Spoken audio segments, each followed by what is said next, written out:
12 اصولو کې وایي 4 کارونه به بیخي زیات کوو. دعوت الی الله، اوس دا د کامیابۍ ضامن ده. الله ورته احسن قول ویلی. اوس دعوت الی الله ډېر چلول، تعلیم او تعلم، ذکر او عبادت او خدمت، دا 4 کارونه به بیخي زیات کوو. دا څومره بنیادي اصول دي. دا د صحابه کرامو اعمال دي د ورځې، دا د صحابو اعمالو. دعوت الی الله، الله طرف ته به خلک رابلل. تعلیم او تعلم، زده کړه او ښودنه کې به وخت تېرو.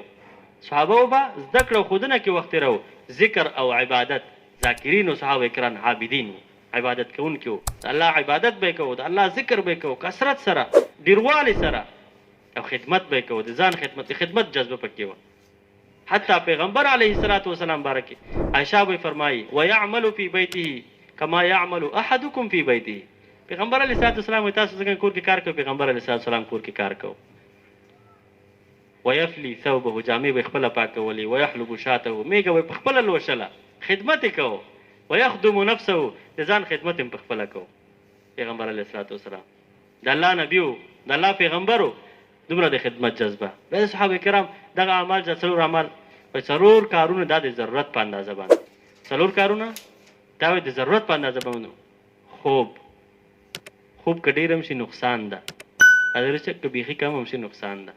خوب دا 4 خبره دا کم کوو که نه، چې خوب د ضرورت په اندازه باندې.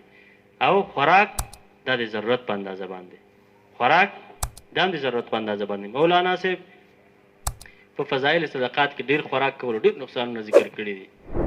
یو ډېر خوراک کول دا ډېر نقصان کوي. نو دې وجه باندې موږ وایو چې د روغ صحت لپاره دنیا کې به هم خوشحاله وي. سړی کم خوراک کوي صحتمند به وي، حافظه به یې ښایي، معده به یې ښایي. د طب له لحاظه کم خوراک کول دومره فایدې لري دومره چې اوس ټول هلته بیانېدلی نه شي. ځکه مې ویلي چې دغه 12 اصول دلته د زندګۍ د تېرولو بنیادي اصول دي.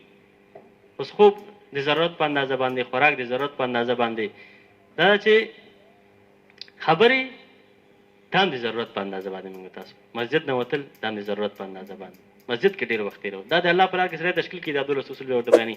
او 4 کارونه دې نه بیخي موږ تاسو ځان ساتو. هغه اسراف باره کې یو سوال، په سوال نه به ځان ساتو. که سوال کوو چا نه به یې کوو، الله پاک نه به یې کوو. او تمې نه ځان ساتو، که تمه کوو چا نه به یې کوو، الله پاک نه به یې کوو. او اسراف نه به ځان ساتو. او د ملګرو شی به په اجازې نه استعمالوو. دې 4 کارونه به بیخي موږ تاسو خودداري کوو. نو مولوي صاحب رحمه الله، الله دې قبر د نور نه ډک کړي، الله دې درجات اوچت کړي. افغانستان د تبلیغ بانی، افغانستان د دې کار اولنی کس مولوي صاحب رحمه الله چې محنت شروع کړ افغانستان کې. دا نن څومره اعمال کېږي، دا مراکز دي، دعاګانې کېږي، شب جمعې کېږي، اجتماعګانې کېږي، جوړونه کېږي. دا د امیر صاحب رحمه الله، الله دې هغه هم قبر د نور نه ډک کړي، الله دې مغفرت نصیب کړي. دا اعمال هغوی ته ور روان دي. نن هغوی نشته تبلیغ